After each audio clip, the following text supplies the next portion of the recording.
Hello, my name is Peter Berg, and I'm here to talk about the Americans with Disabilities Act, ADA. The ADA was a law that was passed in 1990 and signed by President George H. Bush on July 26th. The ADA is a comprehensive civil rights law that prohibits discrimination on the basis of disability in a wide range of areas, including employment, access to state and local government programs and services, private businesses, transportation, and telecommunications.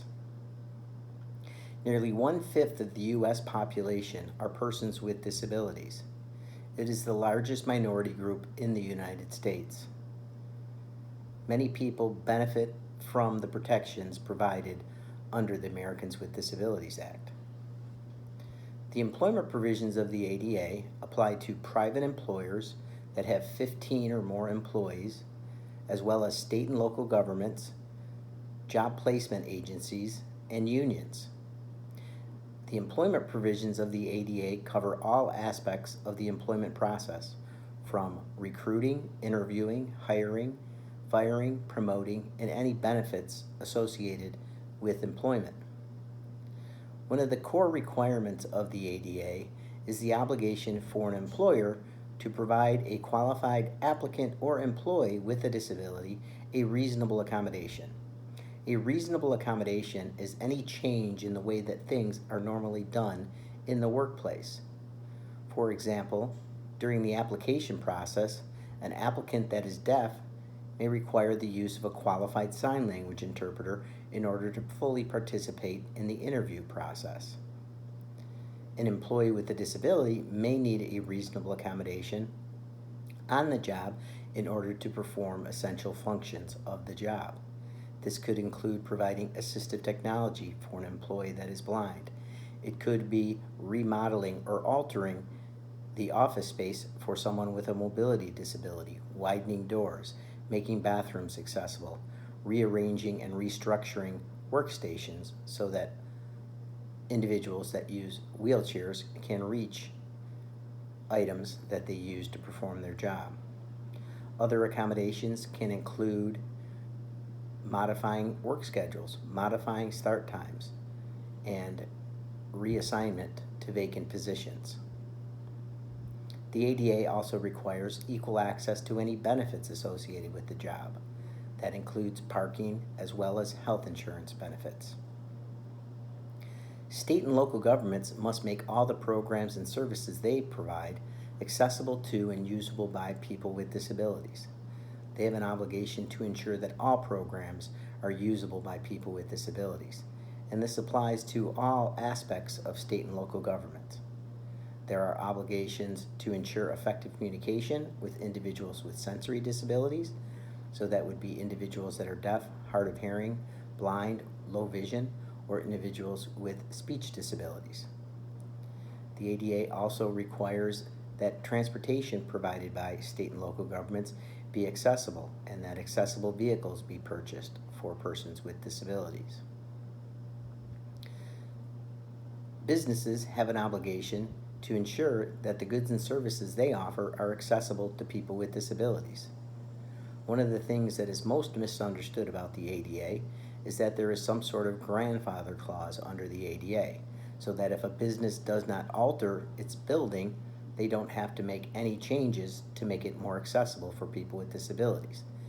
This is inaccurate. The ADA proactively requires businesses to take steps to remove architectural and communication barriers within their businesses so that they are accessible to people with disabilities. This applies to businesses that operate out of buildings constructed prior to 1990. The ADA also requires businesses to ensure effective communication with customers and clients. For examples, healthcare providers may have obligations to ensure a qualified sign language interpreter is provided for a patient that is deaf, so that patient understands what is being said and so that the patient can effectively communicate with the healthcare provider. The ADA also applies to private transportation, such as taxi cabs and shared ride services like Uber and Lyft. They have obligations to modify their policies when needed to provide a person with a disability an equal opportunity. This also applies to state and local governments. One of the best examples of an obligation to modify a policy applies to service animals. Service animals under the ADA are individually trained dogs that perform work or task for someone with a disability. A state, local government, private business, transportation provider must modify no pet policies and allow a person with a disability to be accompanied by their service animal. Businesses, as well as state and local governments, may only ask two questions regarding the use of a service animal. They may ask, is that a service animal needed because of a disability? And then they can also ask, what work or task has the animal been trained to perform? A covered entity may not ask any or require any proof of training or certification from an individual with a disability. The ADA also addresses telecommunications. It requires states to establish relay services. In the beginning, when the ADA first took effect, these were relay services where individuals used TTYs or TDDs. Communication and technology have advanced to the point now where most individuals who are deaf or hard of hearing and previously relied on TTYs or TDDs now use video phones. So video relay services are more common today than traditional relay services in the past.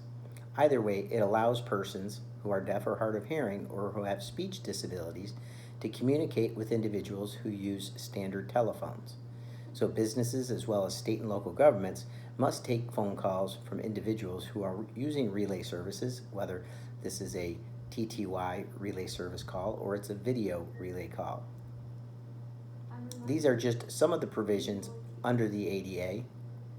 And if you have additional questions, you can find more information by visiting www.adata.org.